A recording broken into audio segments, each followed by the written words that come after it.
રાજેશભાઈ રાજ્યગુરુ શ્રી સરસ્વતી વિદ્યાલય ઈશ્વર નિવાસ તાલુકો ગારિયાધાર જિલ્લો ભાવનગર।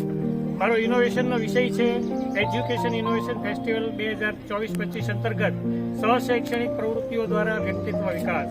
સહશૈક્ષણિક પ્રવૃત્તિઓ જે છે એ વ્યક્તિત્વ વિકાસનું પ્રવેશદ્વાર માનવામાં આવે છે, કારણ કે શિક્ષણની અંદર જેમ શિક્ષણની જરૂરિયાત છે તેમ સહશૈક્ષણિક પ્રવૃત્તિઓ દ્વારા વિદ્યાર્થીઓ જે છે એ વધુ શીખી શકે છે, પોતાના જીવન કૌશલ્યોનો વિકાસ જે છે એ કરી શકે છે।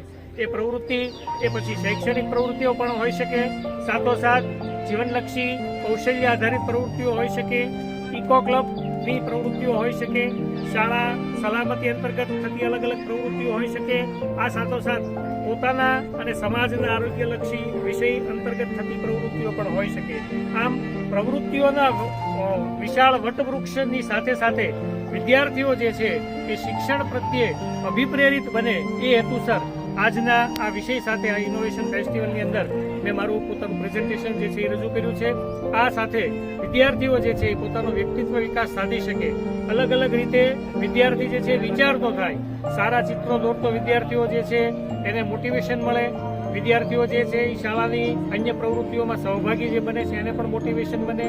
એ મોટિવેશનના હેતુસર આ કન્સેપ્ટ સાથે આજના ઇનોવેશન ફેરની અંદર ખૂબ સારી રીતે વિદ્યાર્થીઓએ કરેલી મહેનત જે છે એને પ્રેઝન્ટ કરવાનો મને એક મોકો જે છે પ્રાપ્ત થયો છે। સારા ચિત્રો પૈકી વિદ્યાર્થીઓએ કરેલ સરસ કાર્ય જે છે, ઇનોવેટિવ કાર્ય, એ અહીં પ્રેઝન્ટ કરેલું છે કે સારા ચિત્રોની અંદર વિદ્યાર્થીઓ જે છે એ પોતાની ચિત્ર પ્રત્યેની જે અભિવ્યક્તિ છે, પોતાને જે વિચાર છે એ વિચાર મૂર્તિમંત કરવાનો પ્રયત્ન જે છે એ કર્યો છે।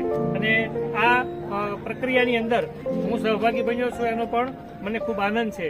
વિદ્યાર્થીઓ પોતાના જીવનની અંદર કંઈક ને કંઈક નવું વિચારતા થાય અને નવા વિચાર સાથે આ સમાજની અંદર એક શ્રેષ્ઠ નાગરિક બને એ હેતુસર વિવિધ પ્રવૃત્તિઓ જે છે, પ્રવૃત્તિલક્ષી શિક્ષણ આપવાનો મેં પ્રયત્ન જે છે એ કર્યો છે। આભાર।